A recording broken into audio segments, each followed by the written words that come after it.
Welcome and thank you for participating in this TENS webinar on planned giving, legacy societies, and endowments. It's our hope today that we teach you and learn from you. The great thing about doing these webinars is that we learn as much as we teach, and we all learn from each other. That is the N of the Episcopal Network for Stewardship. We are all in this together, and so what you can teach us is really important. As we move through today's webinar, I want to cover a few things with you. We're going to talk about how to create and grow a legacy society. And we have with us today the Reverend Charles Cloughen, who's the planned giving consultant in the Diocese of Maryland. We're also going to be going over all the different planned giving vehicles, or many of them, I should say, that are commonly used in charitable giving. And for that, we have the Reverend Canon Timothy Dombek from the Diocese of Arizona with us. I will come in at the end of the webinar to talk about the CARES and Secure Act and how that impacts year-end giving and your taxes. That's the exciting part of the webinar, I think. Today, you'll learn how to thoughtfully give during the pandemic and ensure that your communities will remain strong. You'll also learn about the power of planned giving and why we hope that every congregation is motivated to have a legacy society. One disclaimer, we're going to be going over a lot of information today and showing you a lot of possibilities. But we are not lawyers and we are not your legal team. We want to remind you that all the information that we are sharing is designed to provide an overview and get you inspired to ask questions from your legal or financial advisors when it comes time to implementing some of the things we're talking about. So just to remind you that when it comes time to enact these great teachings you'll be learning today, you might want to pull in your own legal team and your own financial advisor to do so. So thank you for that.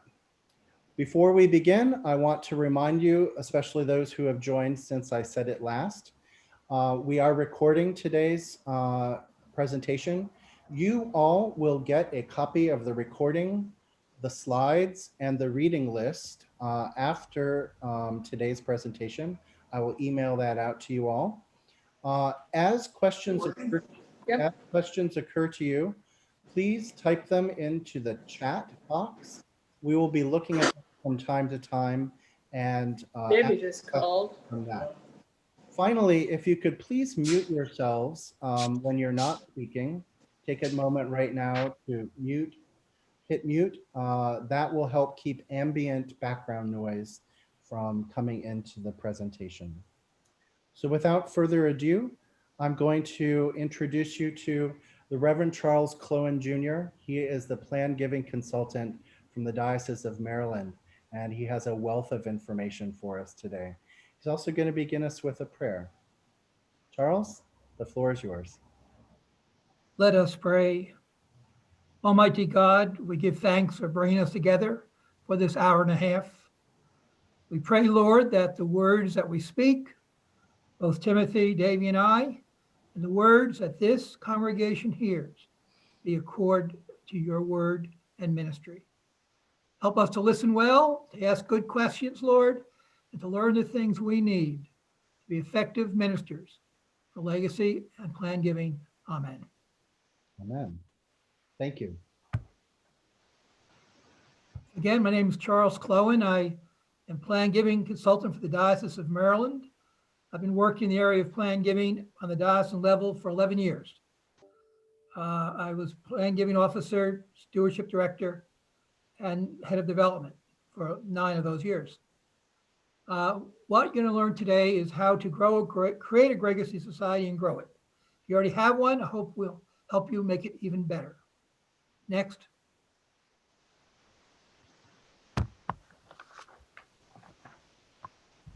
I believe in ultimate stewardship. There's a 100% mortality rate from those who are watching this presentation today. 100%. It's not if we die, it's when we die. And when we die, will we be leaving a mess? Will our children say, or spouse say, oh boy, John had it all together well. We just went to the lawyer, we got all accomplished. Or what a mess. What amount of money we had to pay that lawyer. See, there are two things. There's will and estate. All of us have a will. Each of you has a will. Either you choose to have a will that you have that distributes those things you've accumulated in your lifetime, or your estate has a will. So everyone listening to this has a will. And the choice is, do you want to have a will that has your assets going to where it needs to be? Second, the difference between a will and estate. A will just deals with certain of your assets. It does not anything to do with your life insurance, that's separate. Doesn't do anything to change your 401k or your IRA or your 203B. Those things are done by beneficiaries, which are just as important to have organized as a will. And when you have a parishioner, remember their church in their will. They've raised you to the level of family. Next. If there's 6 words I want you to remember from my presentation: thank you, thank you, thank you. No one ever left a congregation because they felt appreciated and thanked, and they felt they were making a difference. So thank you, thank you, thank you are the key for stewardship and also the key for planned giving. What's the Legacy Society? It's a way to acknowledge those who have remembered your church in their will and estate plans. So it's a way of acknowledging them. And 2, it's a witness to other people in the congregation that they too can remember your church in their will and estate plans. Some say, well, if people remember you in the will, won't they give less money? No, they are more committed than ever to your church. Next. This is from the Book of Common Prayer. I'm sure you've all heard it read many times in your congregation. The minister of the congregation is directed to instruct the people from time to time about the duty of Christian parents to make prudent provision for the well-being of their families, and of all persons to make wills while they are in health, arranging for the disposal of their temporal goods, not neglecting, if they're able, to leave bequests for religious and charitable uses. Any idea where it may be found? Well, it's found in Thanksgiving for a child. The Episcopal Church believes if you have a child, you need a will to protect and care for that child. Also, it says everyone should have a will. So for clergy, this needs to be read, put in the bulletin 2 or 3 times a year to remind people what the Episcopal Church expects. Next. First, to grow a Legacy Society, you have to know who's remembered the church in your parish. So every pledge card every year should have the simple check off: I remembered your parish name, St. John's, in my will - estate plan. Number 2, please send me information about including my parish in my will estate plans. So that should be every single pledge card every year has it. Then the person who creates or holds the pledge cards has to make a list of those people who have checked that off. That's how you begin with a Legacy Society, with those who've already done it.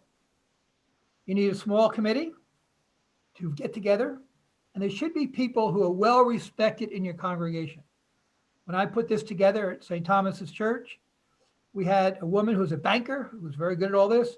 We had 2 older men in their 70s, seems old now, I was in my late 40s back then, now I'm in my 70s, that had great integrity. Either one of them, I would happen to be manage my estate. So people saw that invitation. Then those few people send a letter out To everyone who has remembered, check that off. So you're creating a legacy society. Then number 3, you invite all those people to join your parish's legacy society. Number 4 is to draft an endowment brochure.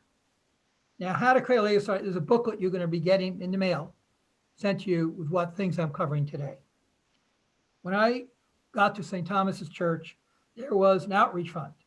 And this fund was for parishioners in need, which the rector could distribute, and also for community organizations doing Jesus' work, local food bank, the Episcopal social services. But there was no other fund. And I created a heritage fund. Now, I'm not that creative. All the good stuff I've done, I've gotten from somebody else. I just put it together.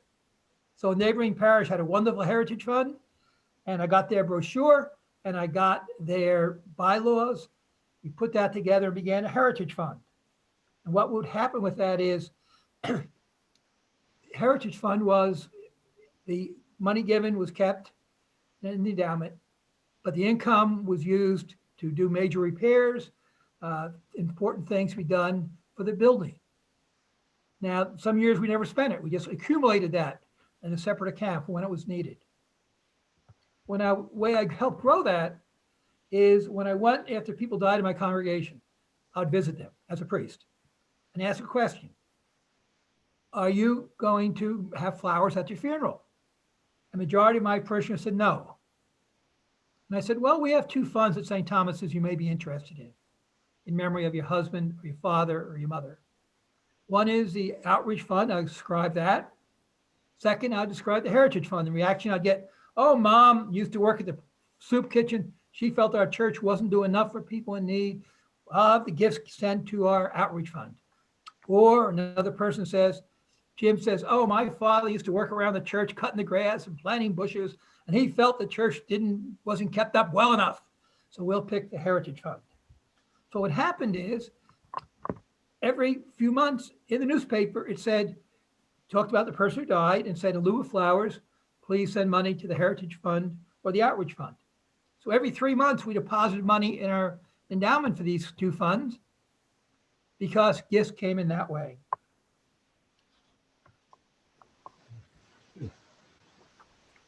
Next.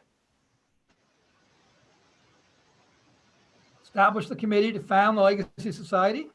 Those who did the pledge card. Committee drafts the invitations.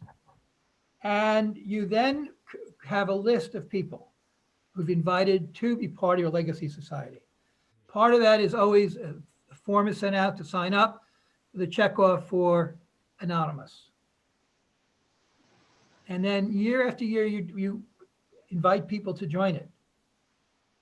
And also, you then put a plaque up, usually with screws in it because you can change it, to invite the whole congregation and make it available to them.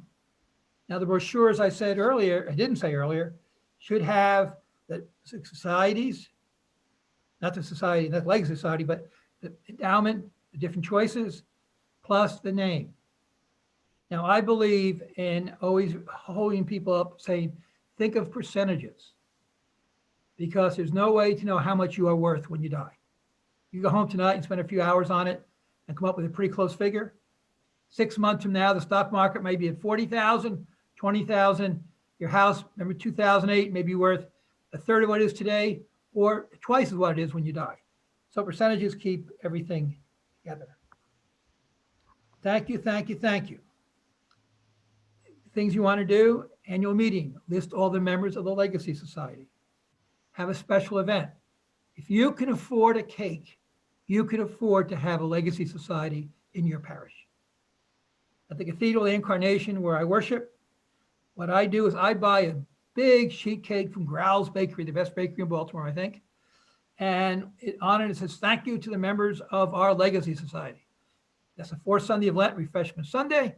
Then the front page of the bulletin, listed by households alphabetically, are the 29 members of the Legacy Society at the Cathedral and the 9 anonymous members.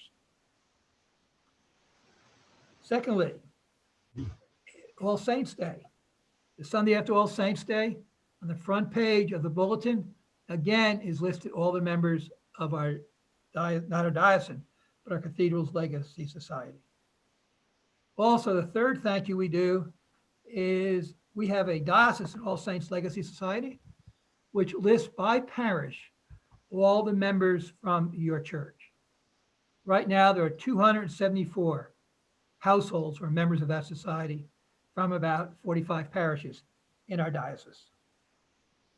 Bishop hopes the celebration that day, All Saints Day, everybody comes together. We have a Eucharist. We give everybody their pins for this Diocesan Legacy Society. And then there's lunch and some entertainment. This is a way, again, of thanking people. And the invitation goes out handwritten to all the people in the congregations who are members of our Diocesan Legacy Society. Of course, this year with the virus, it's all being done virtually. So we're inviting people at 4:00 in the afternoon on All Saints Day to join us virtually, with the bishop celebrating, talking about the importance of planned giving. And that's tied in also with another society we have, which is a Crow Society. Those people who made gifts to the Diocese Bishops' Ministries. We combine the two of them because that way one group educates the other group. Next.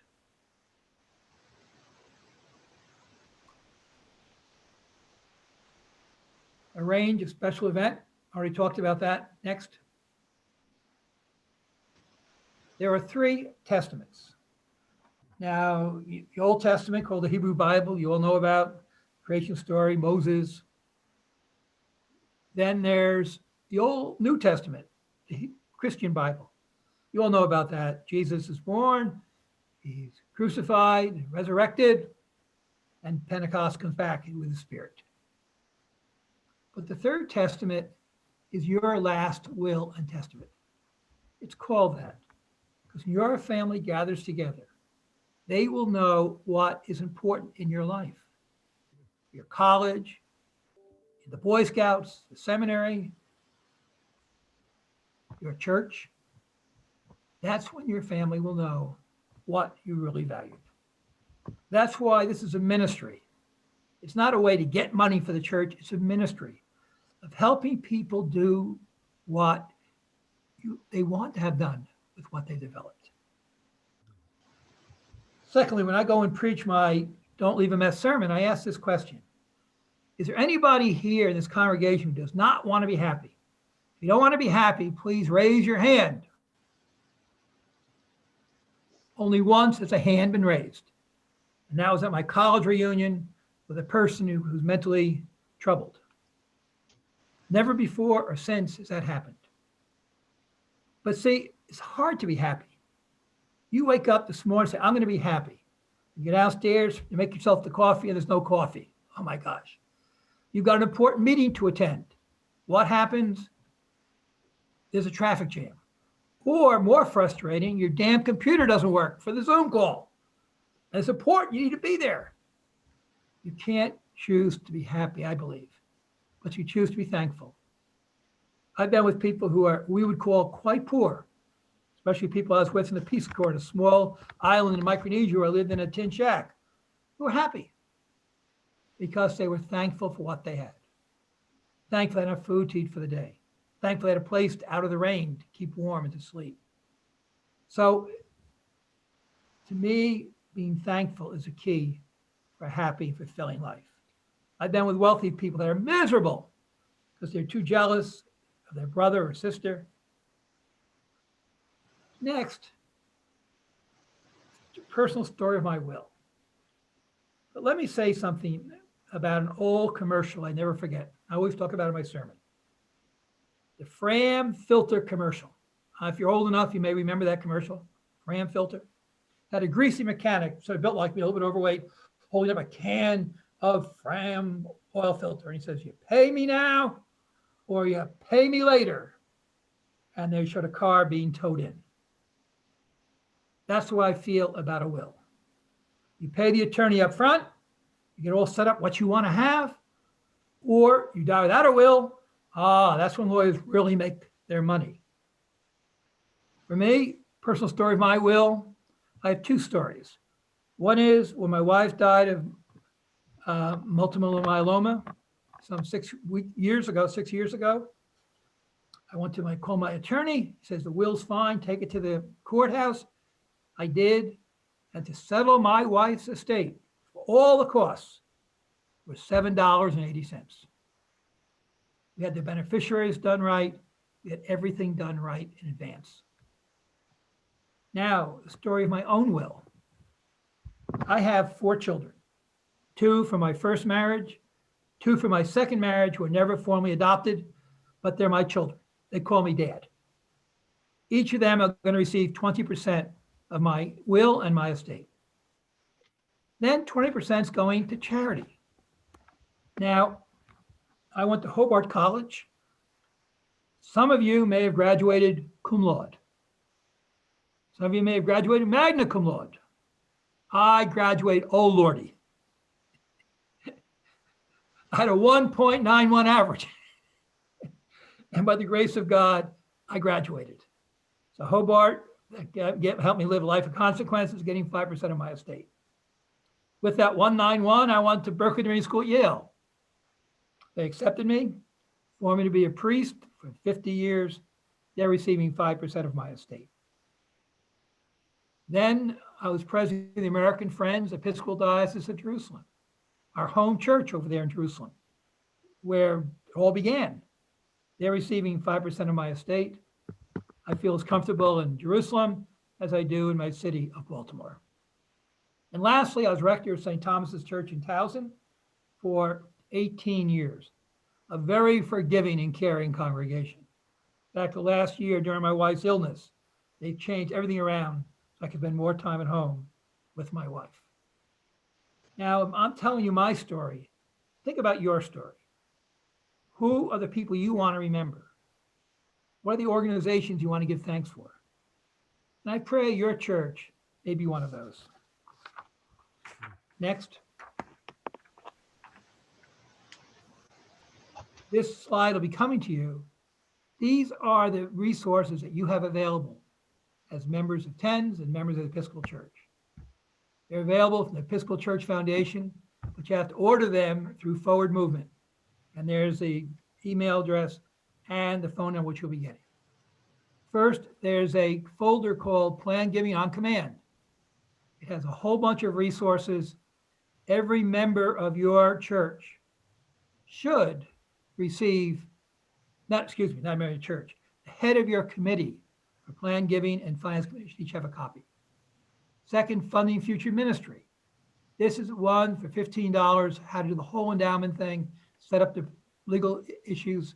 That's $15. Each member of your committee, Plan Giving Committee or Finance Committee should have a copy of that. And then there's Planning for the End of Life, Faithful Stewards of God's Gifts. 5 booklets cost $15. This is helping people with the ministry of Plan Giving. One, the first section is medical directive. Every one of you should have a medical directive. Who will make decisions for you? You cannot make decisions for yourself. Second, planning your funeral. Third, what you need to bring to the attorney to do your will and estate plan. Then lastly is writing your will. There's a pamphlet, $4.25 for 10 of them. That's a great thing to send with the booklet for your Plan Giving program to those who want more information. Now, more titles for Plan Giving Library from me. I wrote a book called 1 Minute Stewardship, Creative Ways to Talk About Money in Church. You order it from Church Publishing, Amazon, Barnes & Noble. I believe in 3 principles about stewardship. One is we have to be better thanking people for their giving and connecting their giving to the ministries of your congregation, to the ministries of the diocese, and to your vision of what it is to be a parish. And I believe it should be year-round. Every couple Sundays a month, people should be thanked for ministries, like the children's choir, like the ushers, like the altar guild. Things are made possible through people's generous giving. Next. Thank you, thank you, thank you for listening. I'm happy to answer any questions that you have on your mind. Thank you, Charles. That was a great presentation. So much information in there for us. I wonder what questions folks might have. I haven't seen any come in from the chat box yet, but please do raise your hand. Charles, one of the things that I love about your conversation about leaving a will and planning our legacy is very much that conversation about how it continues on our values. And a few weeks ago, I had the honor of attending virtually a Moravian funeral. Moravian church is in full communion with ours, as you may know. One of the things that they do at their funeral services is that they pass along a testament of values to their children and grandchildren. So, on Monday, you'll go to the lawyer and you'll read the will, but today is my will of things that I want to teach you. And our wills do that. They teach about our values. They show what we cared for in our lives and the lessons that we want people to learn as we move forward and as we transition into a new realm of existence. It's a really beautiful story, and thank you for highlighting that for us.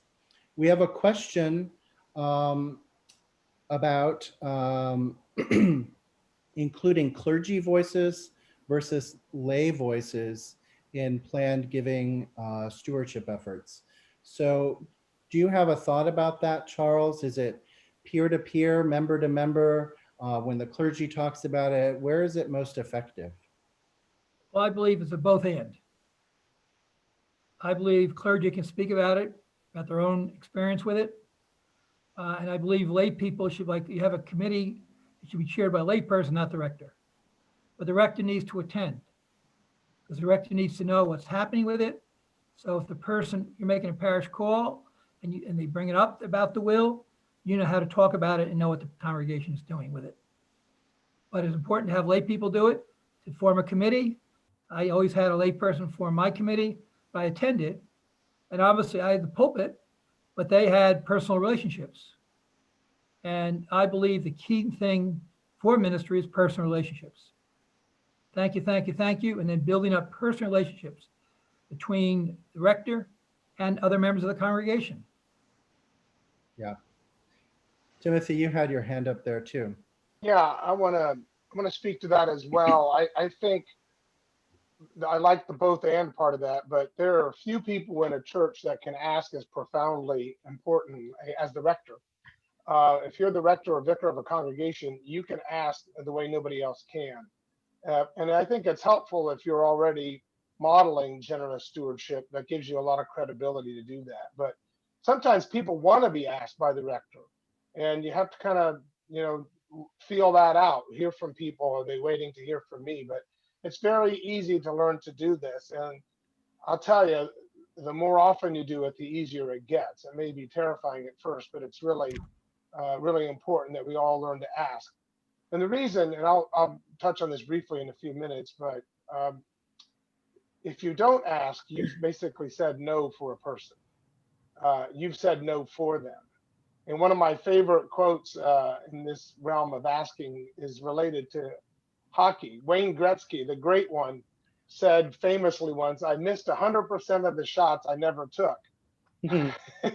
And what that means is, if you don't ask, you're not going to have a chance to have a yes. Now, if you ask them, they say no, okay, that's fine. Maybe now that's where they are. But if you ask, they might say yes. So rectors, leaders, vicars, you all need to learn to ask. And it helps to ask with somebody else with you too. It's very hard to do one-on-one, but sometimes it's best to go with two people. Jesus sent us out in pairs, didn't he? Yes, that's correct. That's the reason. When I preach my, go ahead, Tommy. No. When I preach my sermon, Don't Leave a Mess, I talk about illustrations from my old parish. A gentleman came and sat down in my office because I talk about this, ongoingly. And he said, well, my wife and I have talked about it. We have 4 children, all doing well. So he says, we're going to give tithe 10% of our estate to the church. Because I've been here, I've seen the good work the church is doing, I can't think of a better thing to do for my money. And he says for my children means they each get 22.5% rather than 25. Another woman in my congregation who was alone, had a wonderful dog. In fact, when the dog died, I did the funeral for the dog in the backyard.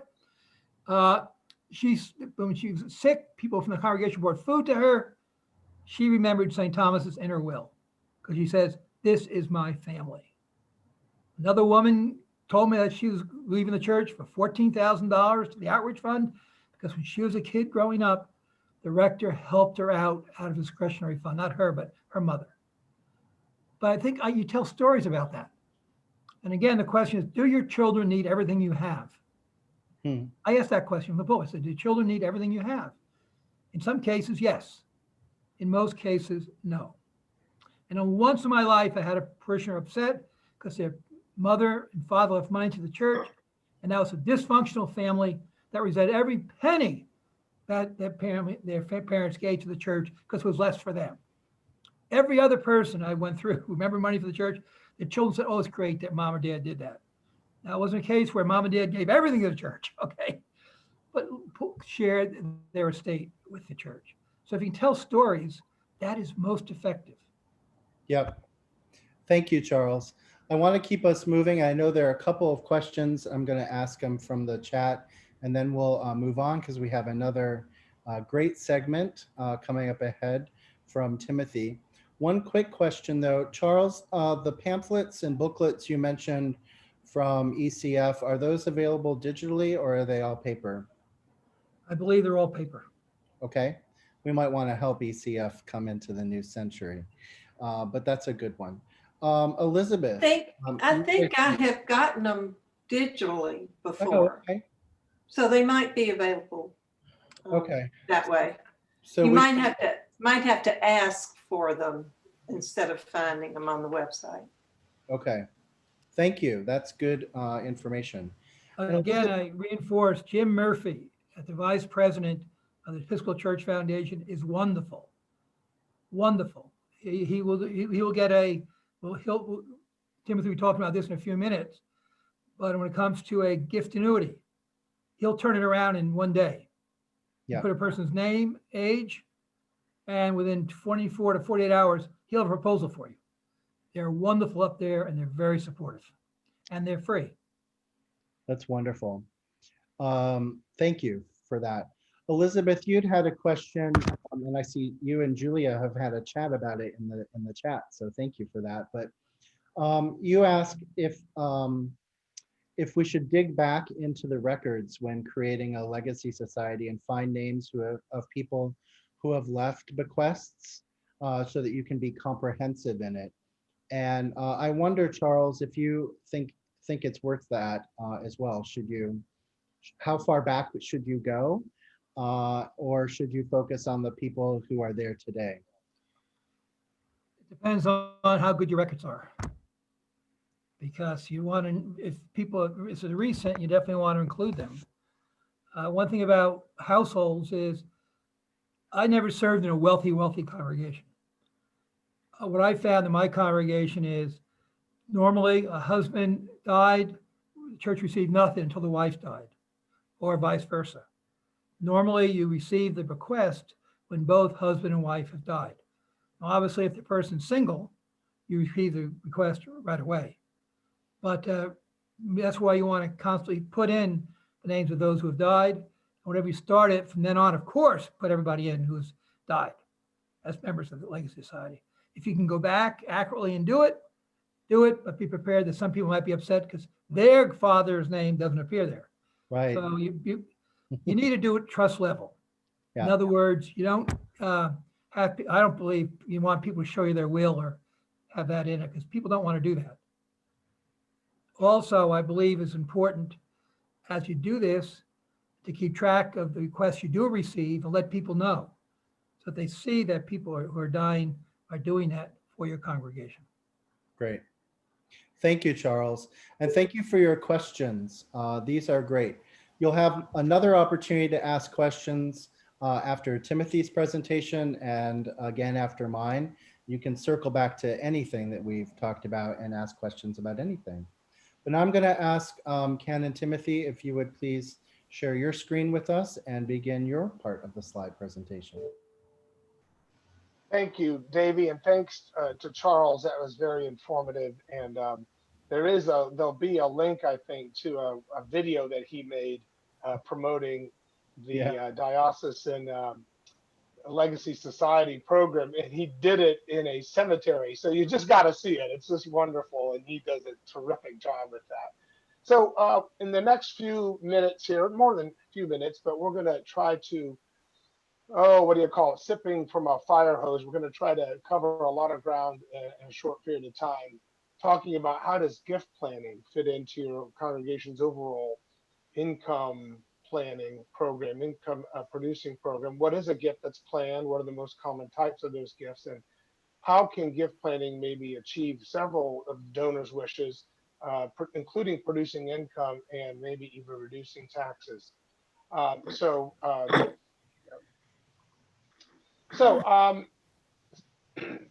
As you can tell, stewardship is a primary. This is a quote that he left my. It's fine. It's a quote I guess I wrote in the book on making the annual pledge drive obsolete. But stewardship for me is a primary expression of discipleship.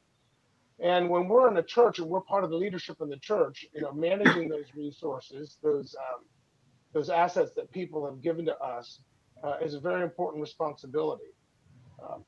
And there's two types of giving that primarily affect our income. And by the way, I just want to remind people, if at this point, please mute yourselves so we don't have any background noise. And then when we get to the question and answer section, we'll be able to unmute yourself. But if you mute yourself right now, it'd be great. So, of course, giving today, that comes from what we're calling in my congregation, in some places in Arizona, estimates of giving or intentions of giving, as opposed to the word pledge. Some people, I serve a congregation that's largely retired individuals, and for some reason the word pledge seems a little scary to them. But if we say intention of giving, that seems a little more palatable, I guess. And actually it works quite well. People, I intend to give this amount for the coming year. And that still works for us. And then we use those intentions, those estimates, to formulate a financial statement of mission. And this is a trend that's happening across the church instead of calling it a budget. And I think it's a good language change. And I learned this in the Diocese of Upper South Carolina. A financial statement of mission is exactly what you have. It's the financial statement that underlies the mission of your church, your goal, your vision for your church. And of course, those estimates, those intentions, they come in annually or maybe even more often throughout the year. There's another type of giving, and that's the planned gift. That's future giving. And the thing about planned gifts is that it is just a part of the overall giving pyramid. This is kind of an important slide. Let me explain what it is. On this pyramid, at the base, you've got the universe of all potential gifts that come in. And then we have new givers in a parish and renewed givers. And typically, if you look to the right of that pyramid, you'll see the type of gifts that new and renewed givers give are pledges or plate gifts to the church, and they are used for annual operating income. But as we move up the pyramid, notice that it gets a little bit smaller, fewer number of gifts. Could be special gifts, maybe for a particular project. Maybe they're renovating a room, a library, or maybe there's a gift for the choir or perhaps an organ. Those are kind of capital gifts, as well as major gifts for maybe construction or something like that. And those are specific programs and projects that often attract larger gifts than annual pledges or plate giving. And then there's those legacy gifts that are done through bequests, perhaps annuities or other planned gifts. And those can go into endowment or vestry reserve. So as the pyramid gets higher, you notice it gets to a point where the number of gifts perhaps gets smaller, but typically the dollar amount of the gifts get larger the higher you go up the pyramid. In a way, speaking, every gift's a planned gift. Estimates of giving, intentions of giving are planned certainly each year. But the other types of planned gifts are the ones we're going to talk about. Those are those special purpose gifts or those gifts made over time through one's estate. A planned gift is a gift made to the congregation with considerable thought and planning, typically from a donor's assets. Often these can be called estate gifts, but they're certainly planned during one's lifetime while they're living. It can be given from current resources for current uses. Those are like the building programs and things like that. But a planned gift is typically one that is put into play at the death of the donor. Charles talked briefly about wills. More than half of all Americans die without a will, and he mentioned the problem of intestacy. Intestacy is dying without a will, and that's when the state in which you reside kind of then takes over and distributes the assets according to a formula by the state. So he's dead certain, pun fully intended, that you have a will. You know, it's either one you drew up or one the state in which you live in has drawn up. People leave money to their church spontaneously, but it's not very often, only 6%. And charity itself receives about 10%. That should be religious charity receives about 10% of all charitable giving. The number one reason that people don't leave a gift to their church is that no one asked them for it. Our retired bishop of Arizona tells a story on himself where he had a parishioner at his parish in Los Angeles before he was elected bishop of Arizona. And I'm not telling anything out of school. He said this publicly many times. And he was caring for this person. She was a very wealthy individual, had been senior warden at one time, understood the importance of the church's finances and the need for planned gifts. And he took care of her to the point where she died. And yet nothing was left to the church in her will. And he kind of inquired about that and learned that the museum, a local museum in Los Angeles, had asked her for an estate gift, and she gave them the money because they asked. So asking works better than not asking. Making an assumption about somebody's going to take care of us just doesn't work anymore. You need to ask because other people are asking. If any of you, by show of hands, have graduated from a college or a university, by show of hands, how many of you receive solicitations for their giving programs? Sure. You could probably name a bench or a statue or a building if you wanted to at your alma mater. And that's because they keep asking. And that's what we want to focus on, is the fact that you need to learn to ask along with them. However, you have an advantage because people love you as their church. And they do, like Charles said, think of you as family. So why would somebody want to leave a gift to your church? Hopefully, it's to make a significant impact on the congregation. Such a gift could also possibly lower taxes at death or during one's lifetime. And I'll show you a way before we're done how a gift to the church can often increase income for someone in their lifetime. But this is the most important thing, and Charles alluded to this in his talk. You would want to ask someone to leave a gift because of the impact that act could have on their family. This question comes from a friend of mine here in Arizona, and I love it. When my will is read, what will my children and grandchildren learn about my values? And that's a really important question. And that's something that you could even put in the bulletin, in a box, because studies have shown anything text that's written in a box tends to attract your eye. Just put it in as a question in quotes. When my will is read, what will my children and grandchildren learn about my values? Have you considered leaving a gift to the church in your estate plans? Speak to the rector if you'd like to do for more information. That could be just a simple way of reminding people to consider leaving something to the church in their will. I got to stay ahead here of my slides in my handout. So, gift restrictions. Some people like to restrict gifts that they give annually. If you have people who want to make a gift to the annual fund that's kind of restricted, I always say okay, but it has to be for something that's actually in the operating budget. And you can justify then saying, okay, their gift is going to take care of this line, and whatever else is in the budget can go toward those other things. That's one way of doing it. But for the most part, pledges, estimates of giving, intentions of giving are unrestricted gifts used by the congregation's leadership, the vestry, and the bishop's committee as they see fit. And you really want to encourage that kind of unrestricted giving.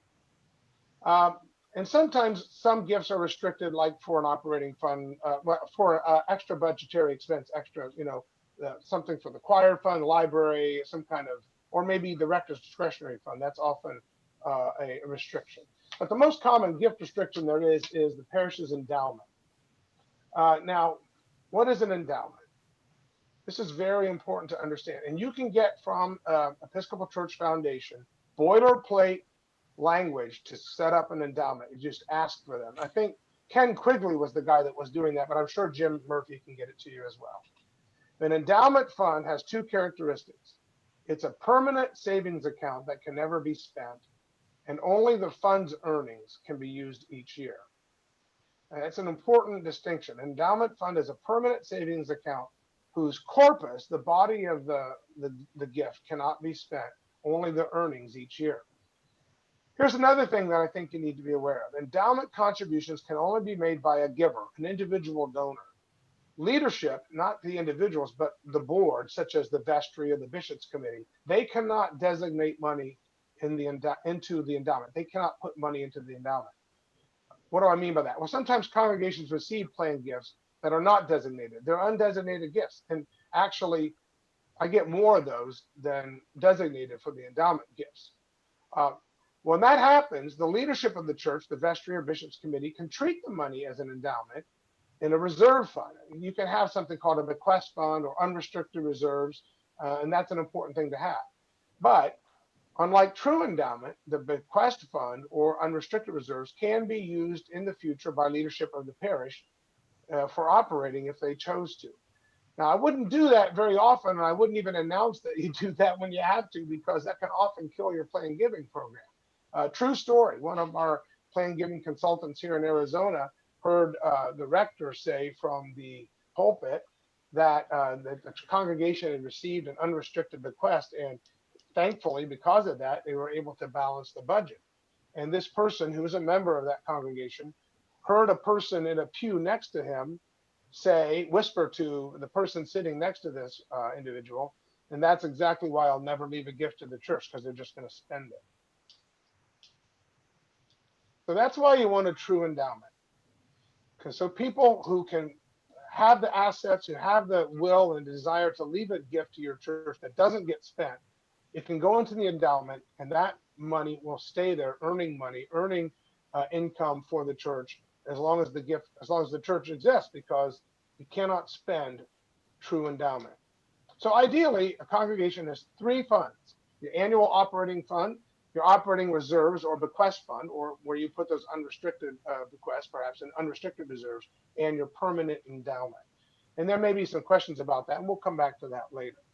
Now, the most common gift that people make is a planned gift, and this comes through, the most common planned gift that people make is a bequest, which comes through one's will. And this accounts for the vast majority of all planned gifts that a church receives is a bequest. And we have received some of those at our Church of the Advent, and I'm sure some of you have received those as well.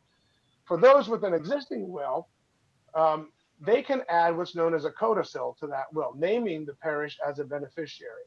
And you can actually do that. You can type that up on your own computer. You can write that up by hand and have your signature witnessed by two disinterested parties in your will, meaning people who do not have a material interest in the will.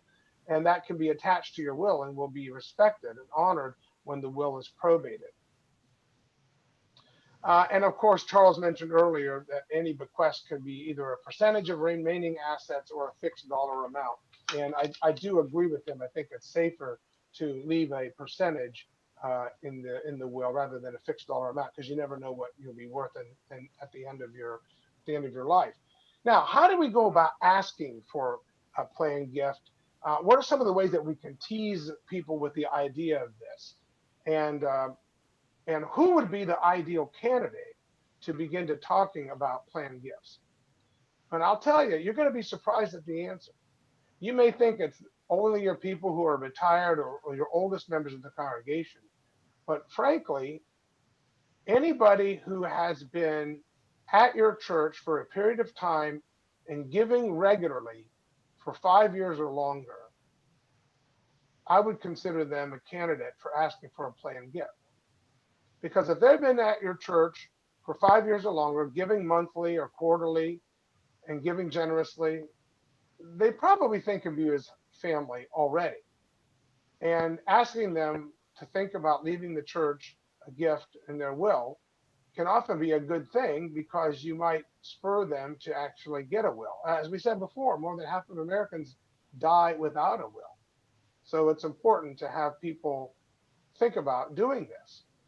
In fact, you have a golden opportunity coming up at the first of the year.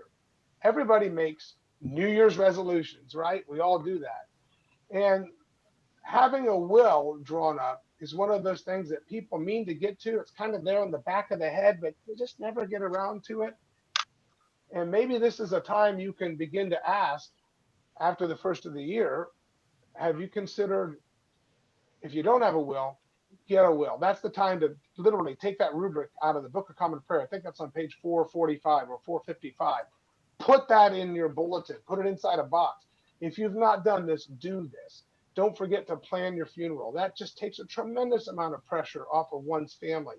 When you have your parishioner plan their funeral in advance, it can also stop a fight. I had a parishioner in my former parish in Greenville, South Carolina, who died, and the children were in my office, and we were talking about what we wanted to do for Ann's service, and they started talking, kind of getting into a little heated conversation about what songs they wanted to play and all this stuff, and I thought I was going to have a fist fight on my hands, and I simply held up her plans. I said, hey, look, this is what your mother planned for, and this is what I'm going to do. Okay, so let's just know that she's already picked everything out. This is what we're going to do, so we can move on from that. And that just brought the temperature in the room down, like, well, if that's what mom wants and that's what she wanted to do, that's what we're going to do. And I said, yeah, that is what we're going to do. So you need to have people really think about the necessity of getting that will done and also having their funeral plan. So let's see here. Where have we gone here? Righty, I'm going to do this. All righty. That is not the slide I thought it was going to be at. Oh, here we go. All right, let me back up real quickly. Almost as easy playing gifts. What do I mean by that? Because you can do this with the change of a beneficiary form. This is very simple. People who have an IRA account or a traditional IRA, a KEO, 401k, if there's still some of those around, 403b accounts, you always have a primary beneficiary, but you have a contingent beneficiary. And you can have the church be made as a contingent beneficiary or a partial beneficiary. And that can often save money on taxes because if I understand it right, and Davey, you correct me if I'm wrong, because I know you're going to do the tax talk here in a minute. But if a person dies and an IRA transfers to a family member who's not a spouse, it's taxed at ordinary income. But if the assets from a retirement account pass to a nonprofit, like the church, there's no tax whatsoever. Also, people who are 72 or older are now required to make a annual minimum distribution of that account, their traditional IRA. And if they have not done that, that's a good thing to ask for. And this reduces their adjustable gross income for tax purposes, and it's also a tax deduction for them as well. So you should be asking for those required minimum distributions. Sounds like somebody's unmuted themselves, and I hope that they can find who that is and mute themselves again. Okay, a new thing that's been out lately is a donor advised fund, and this is available through Episcopal Church Foundation. And this is where the donor makes a large contribution to the fund, and then out of that fund makes multiple gifts to other nonprofits, and they also can receive a tax deduction for that gift to the donor advised fund. This is a lot better than a family foundation because lower costs and easier paperwork load. Now, here's the questions that you can put in your bulletin to, kind of spark interest in getting people to think of leaving a gift to your church. Literally, put this question in your bulletin, like in a box, and say, speak to the rector for more information. Did you know you could give a gift to your church that costs nothing during your lifetime? People are like, what do you mean? Yeah, make a bequest in the will or in your family trust, and think about doing that for the church. Or, have them change the beneficiary form. When my job shifted in the Diocese of Arizona from Canon to the Ordinary to Canon, full-time Canon for Stewardship and Planned Giving, I preached at a congregation here in Arizona. And after the service was over, and I talked about the fact that this job change had happened, and I talked about giving, and I was the stewardship speaker, so to speak, that Sunday. And somebody came up to me a coffee hour later and said, I'm so glad you came today because That is really easy. Just last week, I did this for myself. I changed the beneficiary on a life insurance policy to be that of the church. And I remember thinking, this is going to be easier than I thought. But I think people are looking for opportunities to give to the church. And this is a wonderful question to ask. There's a way you could do that. It costs you nothing during your lifetime. Some people aren't aware of this, but if they gave a gift of stock to the church, it'd be more beneficial than giving cash. That's right. If you were to sell appreciated stock and then donate the proceeds of that sale to the church, you'd have to pay capital gains tax on the full value of the price that you received on the stock sale. But if you just donated the shares that you wanted to sell to the church, you could deduct the full value of the shares to the church. I believe the stipulation is the value at the close of the market on the day that the transfer was made. And that avoids that tax. And then the church can immediately sell the shares and have the gift there to help them, with their annual giving. So that's something that people may not know and like to know. But here's another one that I want to talk about just a little bit more at length. And that is, did you know that you can make a gift to your church and receive an income that you cannot outlive? Now, this is a real important concept, and we're going to go slowly here. And I want you to get this. Clergy, this is a very important thing for you to understand. The characteristics of this gift is that it's irrevocable, meaning the donor gives it and they can't change their mind later. This isn't an investment. It's not like a certificate of deposit that they could, matures and they could decide to do something with it later. This is a gift to the church. And here's what happens. The donor receives a deduction for that gift to the church in the year of the gift, and then they're guaranteed, that's right, guaranteed to receive an income from that gift for the remainder of their life. I'll explain how that works in just a moment. I'll give you an example. Now, the older the donor is, the higher return, because it's an annuity, and that's an insurance calculation. Typically, the interest that is paid on that are 2 to 3 times the current interest of certificates of deposit. It could be even more than that. Minimum age to get into any one of these is typically 55, and usually there's like a minimum investment. At the Episcopal Church Foundation, it's $5,000. It's very easy to establish this kind of gift, and lots of institutions do it. By the way, the rates are all the same because they're governed by the same body. So you can't really shop around. If you decide the organization that you want to support with this, like the church, go to the Episcopal Church Foundation. They're used to working with Episcopal churches all the time, and they'll take really good care of you. And as Charles said, they can turn that contract around in about 48 hours or less. So now here's an example of how this works. And you're going to get these slides later, but I just want to carefully walk you through this. Let's say Jonathan Sample here, he's 75 years of age, and he has a $50,000 CD that has come due. It's $50,000. And he decides he wants to make a gift to his church and receive an income that he cannot outlive. So he makes the gift, $50,000 to the church. As it says there, they give the property to the church. He receives a contract for quarterly annuity payments at 5.8% based on his age and life expectancy. He'll receive an income tax deduction of $20,500 approximately, which could save him $6,000, maybe $7,000 in taxes, somewhere between $6,500 and $7,000 in taxes, depending on his tax bracket. Now, here's what happens. After that gift is made, Jonathan will receive $2,900 a year on his life. And the tax-free amount of that will be about $2,378. And the reason is it's considered a return of principal. Over his lifetime, if he lived to his life expectancy at the contract, he'd be receiving approximately $39,000 in income over the period of his life. And that made the effective payout rate 9.4% because of the tax savings. And then when he dies, the church would receive approximately half of that. It would pass directly to the church, no estate taxes, no probate fees, nothing. That's the sample of that. And that's a very important thing to understand. Now, what if Jonathan has a wife? Well, he does. He has Ingrid in this example. And they're going to cover 2 lives with this gift. So he makes the $50,000 gift to the church, who turns it over to Episcopal Church Foundation, and they receive an income tax deduction on that gift of $16,000, which could maybe save them $5,000 in taxes. and then they get $2,500. The annuity rate drops a little because you're covering 2 lives rather than just 1 life. The annuity drops. So the annuity is now $2,500 paid quarterly over the life of both Jonathan and his wife. The tax-free amount of that $2,500 is over $2,000.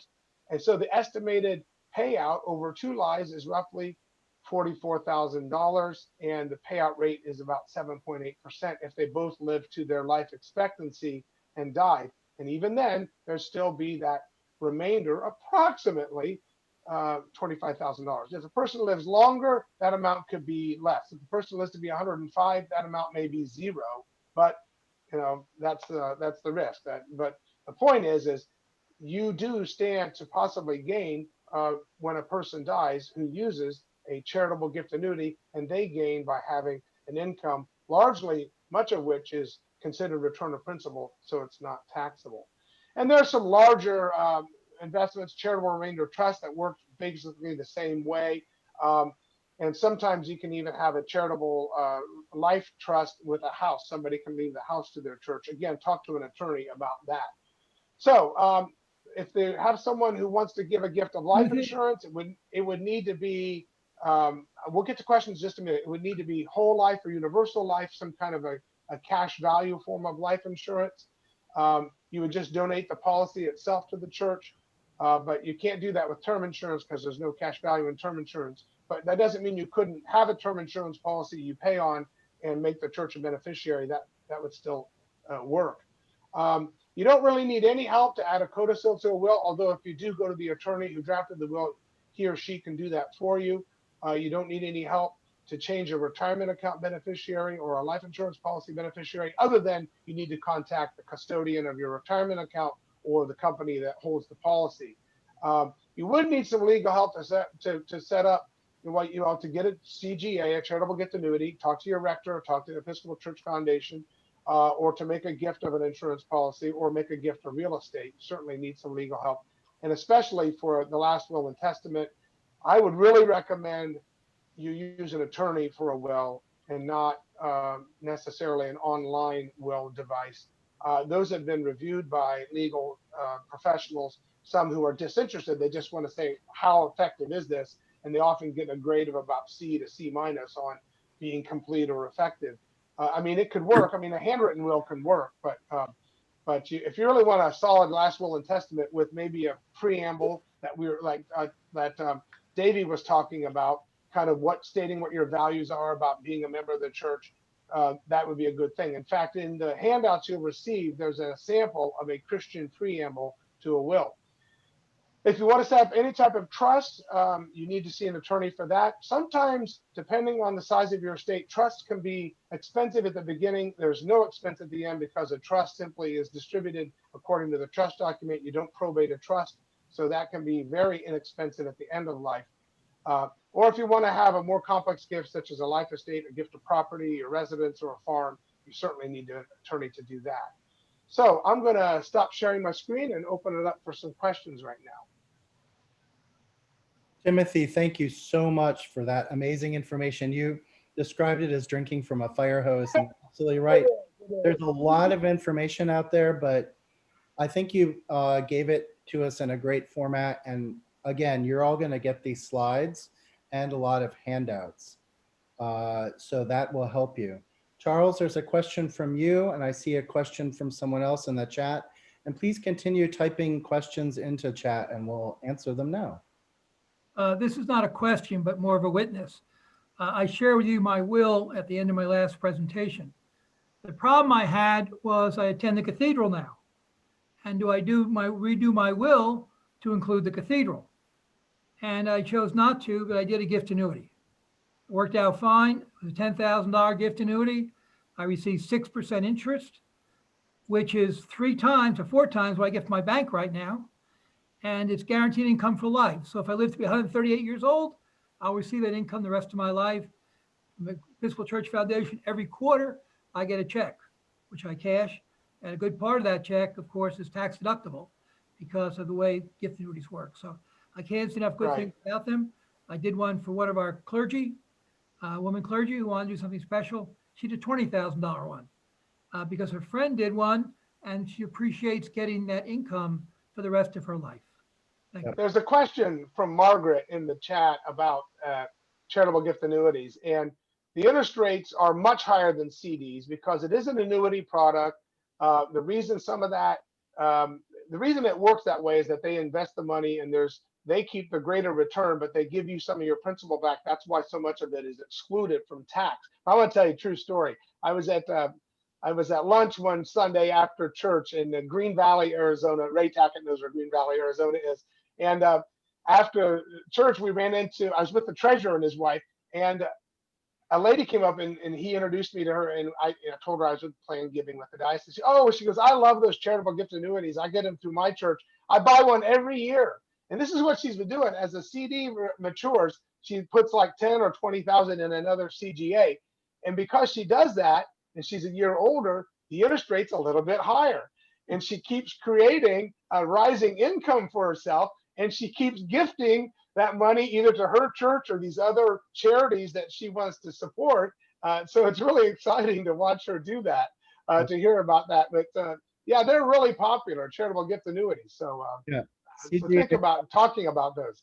Yeah, CGAs are, as you say, popular and easy to do. There's a really interesting conversation happening in the chat, which, by the way, I will also send you at the end of this. We can send you the chat so you can remember it.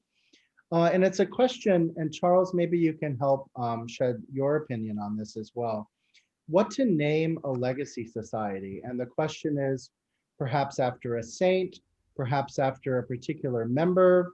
And the dialogue that's happening in the chat right now, thank you all for participating in this, is if you name it after one person, then are you excluding others?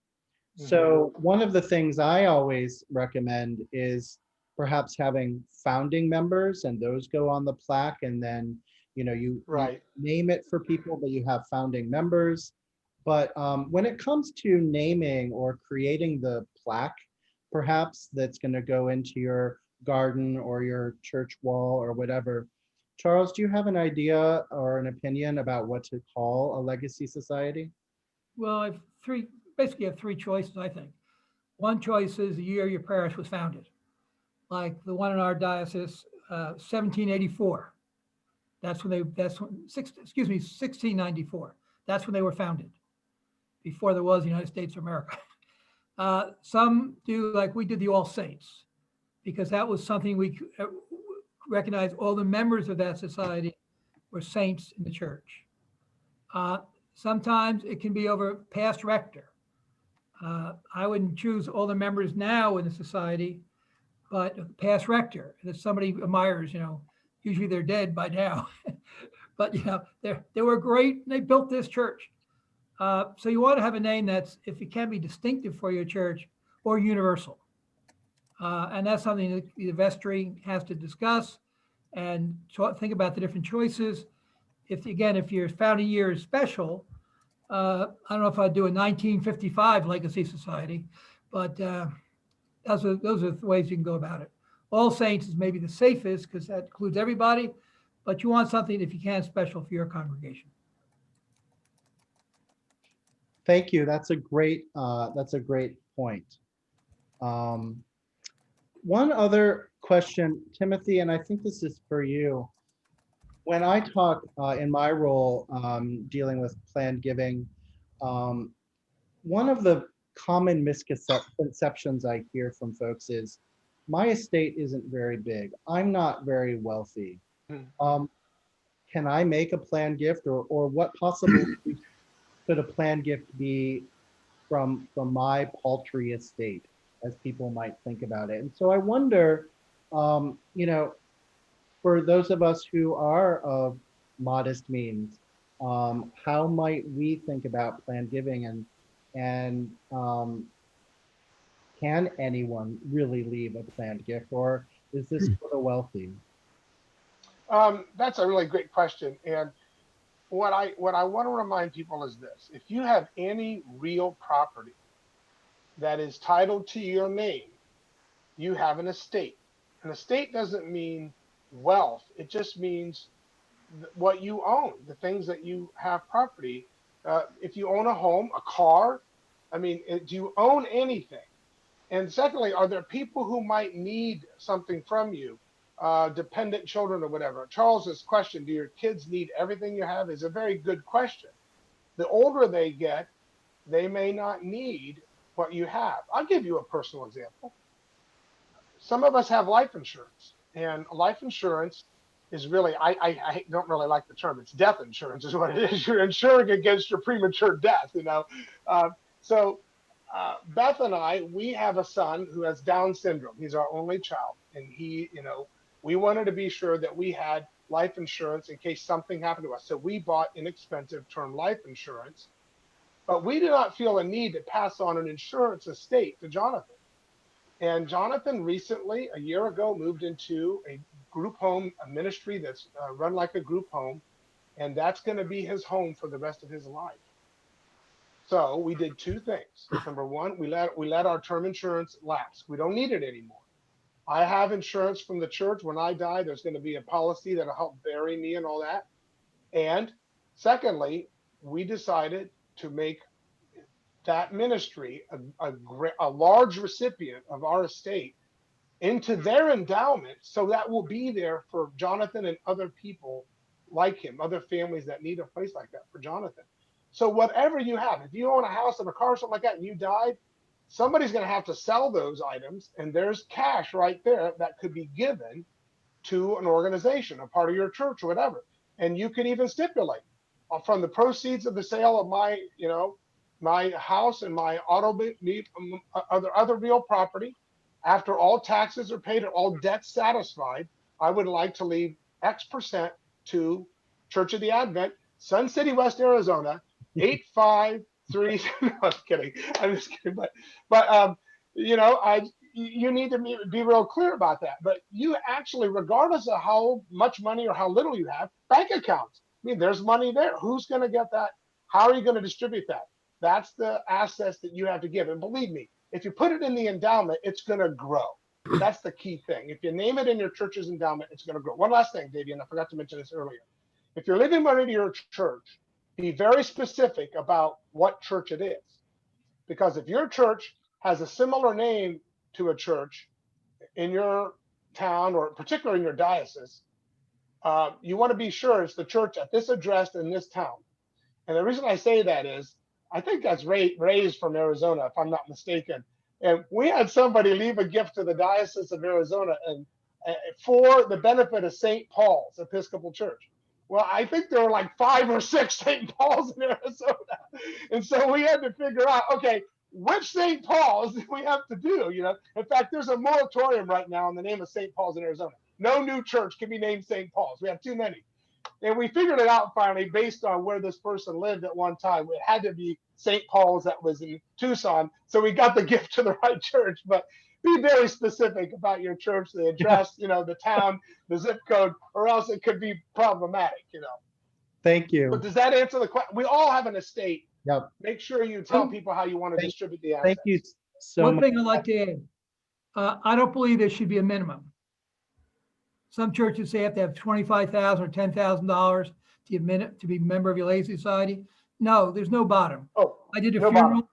I did a funeral, and not a funeral, but a Good Friday service. We all went out to the cross. Afterwards, this woman came up to me and said, well, she said, Father, I don't have any money. He says, I've got a husband, one little husband's taking care of me. But when he dies, he'll go to me, and then all that will go to his children, because she had no children. I should have a $1,000 life insurance policy paid up. I want to leave that to the church. I said, wonderful. You're now going to become a member of our Legacy Society. She said, for $1,000? I said, yes.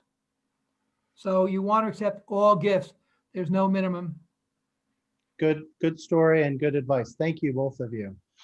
All right, with the time remaining, I'm going to go over a few year-end giving and tax implications. I'm going to go quickly through these slides because I want us all to have time to ask any more questions. So let's talk a little bit about 2020 and tax-wise ways that we can make our best gift. Oh boy. I thought we were going to go from the beginning, and here I am. Sorry about making you go through all that. Great. So the CARES and Secure Act, both of which are recent changes to the tax code, they bring about some important changes for our tax law in 2020.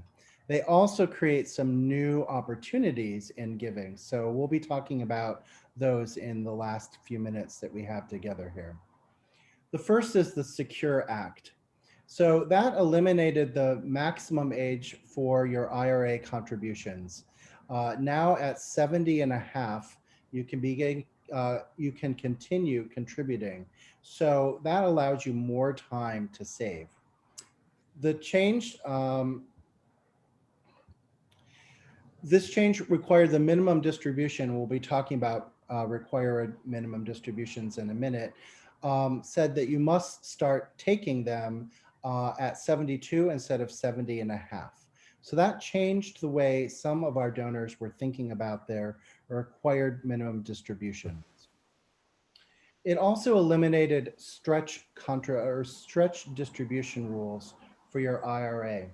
So previously you could stretch your contribution over your lifetime, but starting in 2020, non-spousal beneficiaries have to withdraw the entire amount over 10 years.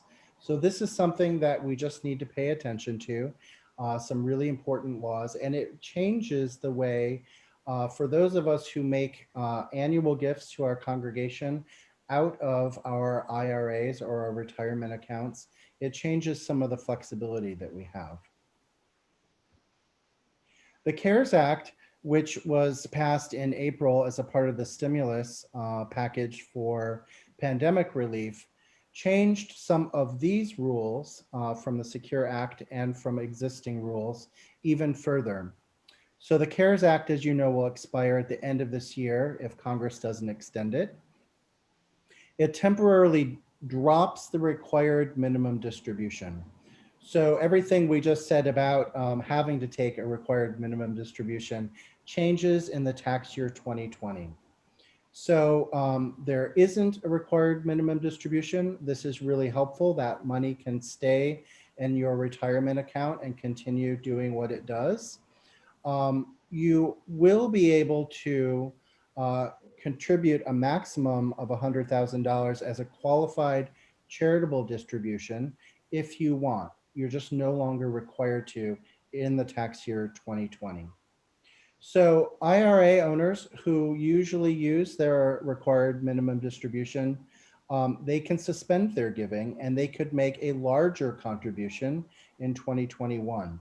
So for example, if you are used to giving $20,000 from your required minimum distribution to pay off your pledge for your congregation's pledge campaign, we hope that you'll do that because your congregation needs the money this year. But if there is a tax advantage reason for you to wait till next year and give double, when you could give $40,000 from your RMD, then that is a way, a tax-wise way to create that, that change for this year. We want you to know that you still can make up to $100,000 as a qualified charitable distribution, however. So there are tax-wise ways, and you should consult your financial planner to help you make those best decisions.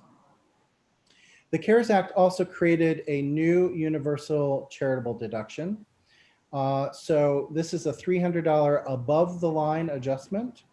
You can claim it even if you don't itemize it. This is something to take to your tax preparer this year as you're thinking about doing your, making your year-end gifts and thinking about how that will impact you. It also lifted the cap on annual cash contributions.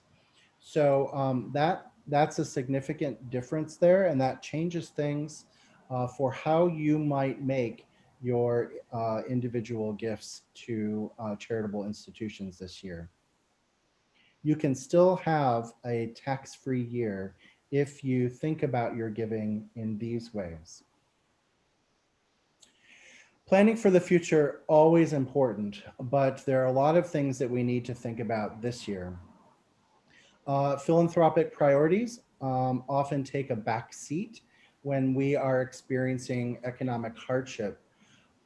And the work in your congregations has continued. Our churches have stayed open, even as the doors have been closed.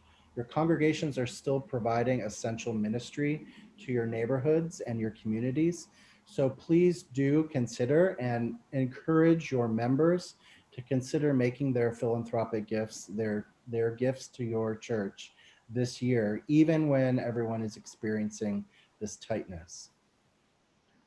Review your estate plan. Make sure that you're following the advice of Charles and Timothy from earlier, making a good will and reviewing it and thinking about how that will impact your giving. We often make that will, and Timothy, both Timothy and Charles talked about this earlier. We make that will and sometimes we set it and we forget it. And this is a real detriment to us because things change in our lives, and our wills are documents that should change along with the rest of our lives. And as we add and create new ways of being and think about our own world and what we have in our assets, we should revisit that will every once in a while. Obviously, at big stages of life changes, when there are asset changes, inheritance, or business proceeds, things like that that come into your estate. When you want to appoint or make changes in the appointee. So you may have changed your mind about who executes your will, who your trustees are. That could be health proxies. As you think about these are reasons to readdress your will and go back in and make sure that it reflects the values that you have now. And also, of course, keeping in mind the legal changes, the tax code. Is it still advantageous? Charles mentioned in his segment that your will should talk about percentages, proportional giving, rather than dollar amounts. This is because our estates fluctuate with markets, with real estate, with what's happening in the world. And so if you fix a dollar amount to something, that could be very significant when you fix it, but insignificant in the terms of the way the world might change when it comes time for your will to be executed. So do think about that. These are just a few things, and you'll get these slides. These are ways for you to talk with your members as they approach their year-end giving. If they're thinking about making year-end gifts from their retirement accounts, we want to give you the language that you can help your congregation make their best gifts this year. It's really important. We've covered a lot of information today, and I know that time is short. In our 90 minutes, we're down to the last 4. I want to invite you now to ask any questions about anything that we've talked about. If you want to talk about year-end giving and tax law, if you want to talk about the vehicles that Ken and Timothy went over, or if you want to talk about your estate plan and your legacy society, now is your time. I don't see any questions typed in. We've been hitting you hard with information today, and I want to acknowledge that. I think Chris Saunders has a question. Okay, let's hear it. Unmute yourself, Chris. You have to unmute yourself.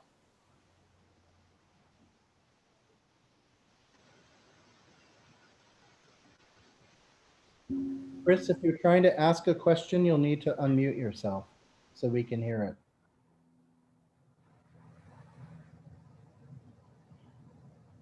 Or type it in the chat. That too. Somebody said we're thorough. Yeah. Julia. Julia. You need to unmute too. Yeah. Oh, Chris, there you go. Now I can talk. I'm sorry. It just didn't show up.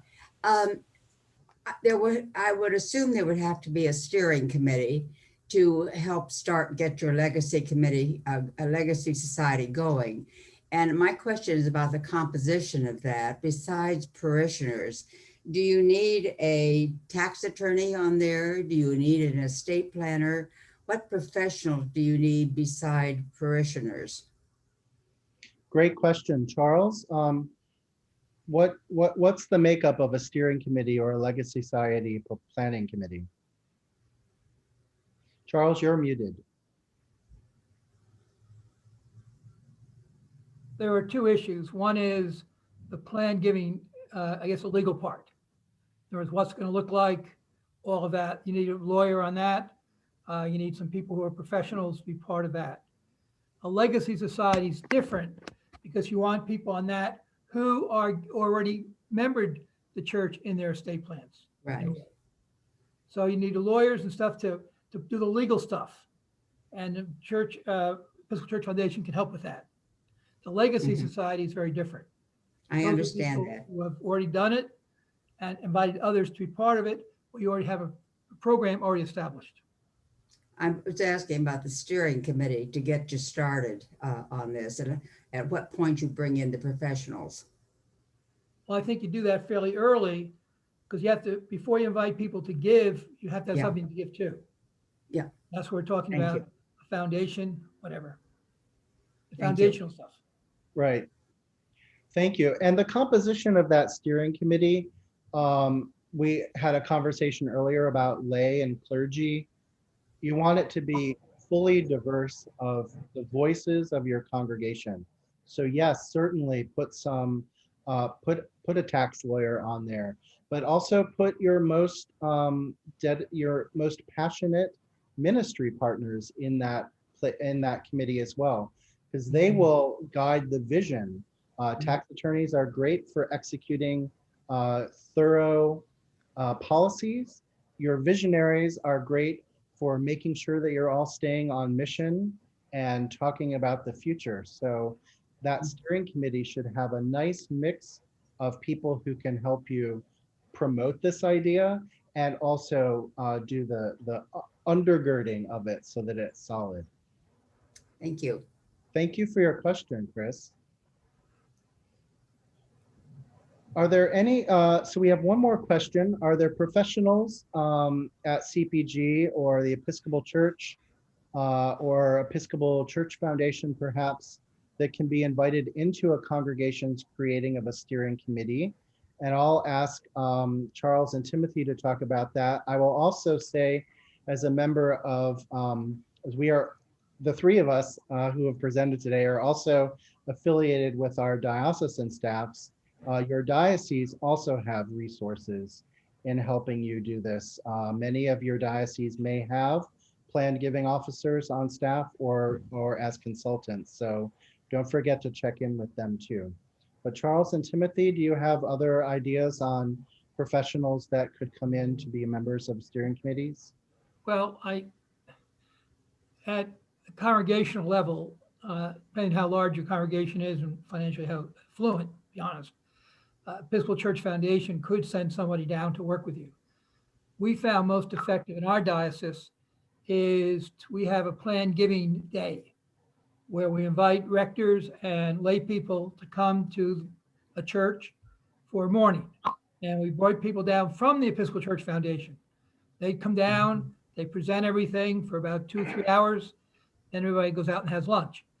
But that we found a most effective way to reach out as a diocese to invite people to come in and getting real professional advice.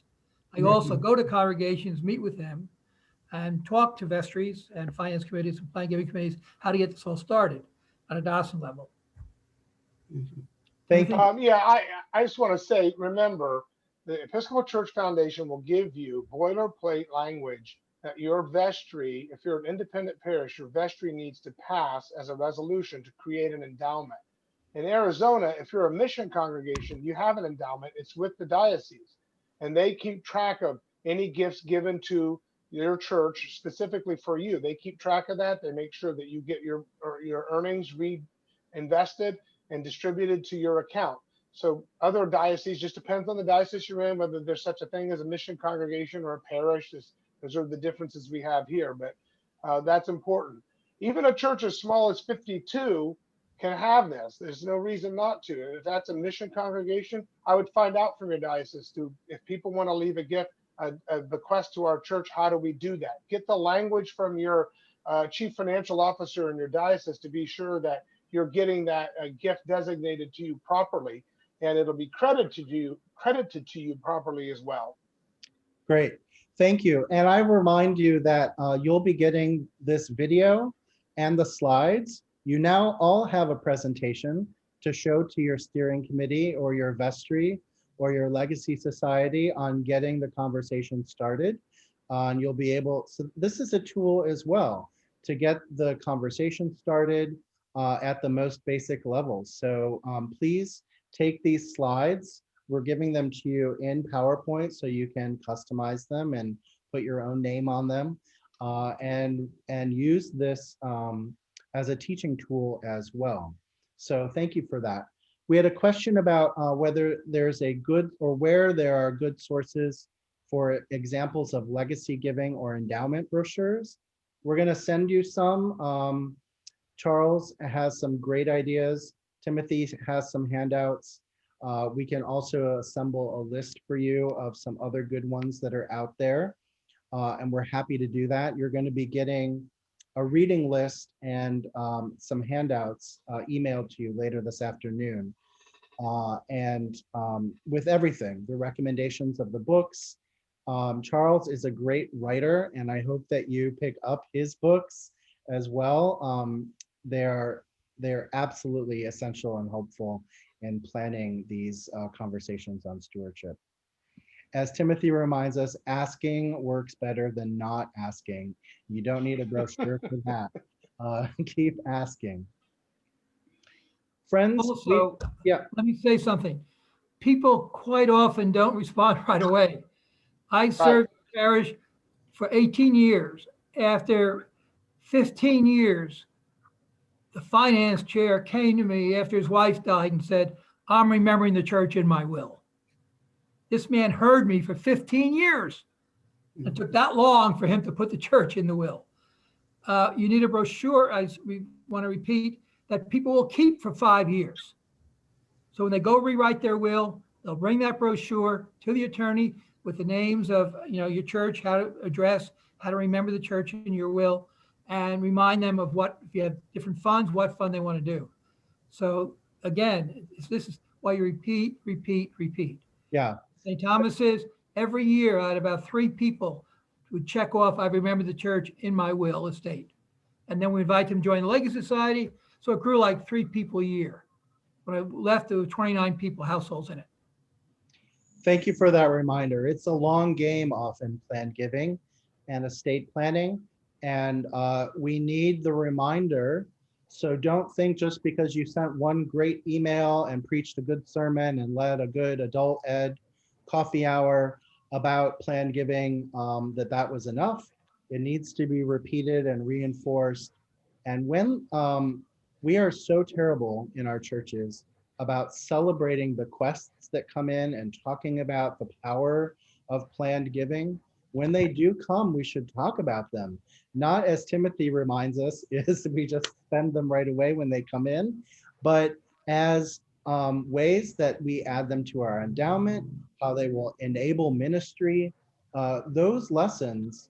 And I like to remind us all that the church building, granted, some of us haven't seen our church building for some time now, but the buildings that we have and the places that we worship are likely all a result of some sort of planned gift or series of planned gifts over time. Generations of people who have invested their estates, their ideas, their intentions to build and maintain the places where we do our ministry.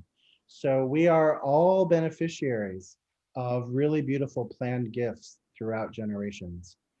We are actually over our time, and so I thank you for spending 7 more minutes with us than intended on a Saturday afternoon. Thank you, thank you. I especially am grateful for Charles and Timothy for presenting with me, and to all of you who have spent this time. I put a couple of things into our chat, and I hope that you will fill out our very brief 3-question survey, which will help us hear what you heard and help us shape future webinars. We want to learn from you. We already have a webinar scheduled for January. January 23rd. Do you want some help evaluating your 2020 stewardship campaigns and planning for 2021? I put this out this weekend and already 6 people have signed up for it. So we have some eager people ready to talk about evaluating this year's stewardship and getting prepared for next year. So please sign up for that. And as always, you can check our website for ongoing education and resources about everything related to stewardship, planned giving, your pledge campaigns, capital campaigns. We have a whole lot of information out there for you. I really appreciate your time. And I know that Timothy wanted to send us out with some good thoughts and a prayer. So I invite that now, Timothy. Just want to make sure you can hear me. I don't see myself on the screen. hear Okay, you. great. Let us pray. Thank you, God, for our time together today. Give us the courage to understand what we've heard and to begin these conversations, because frankly, people have questions and people need to know some direction sometimes. And when we come to them, giving them opportunities to give in new ways, it may be just what they're praying for, looking for. Bless each one of us, keep us safe, and keep our congregation safe, and help us do good things and not be afraid to ask. All this we may ask in Christ's name. Amen. Amen. Thank you, friends. Thank you for joining. Expect an email from us later today with all the information you've heard today. And as always, keep safe. Thank you so much for your ministry with us. Thank you. Goodbye. Bye. Bye, everybody.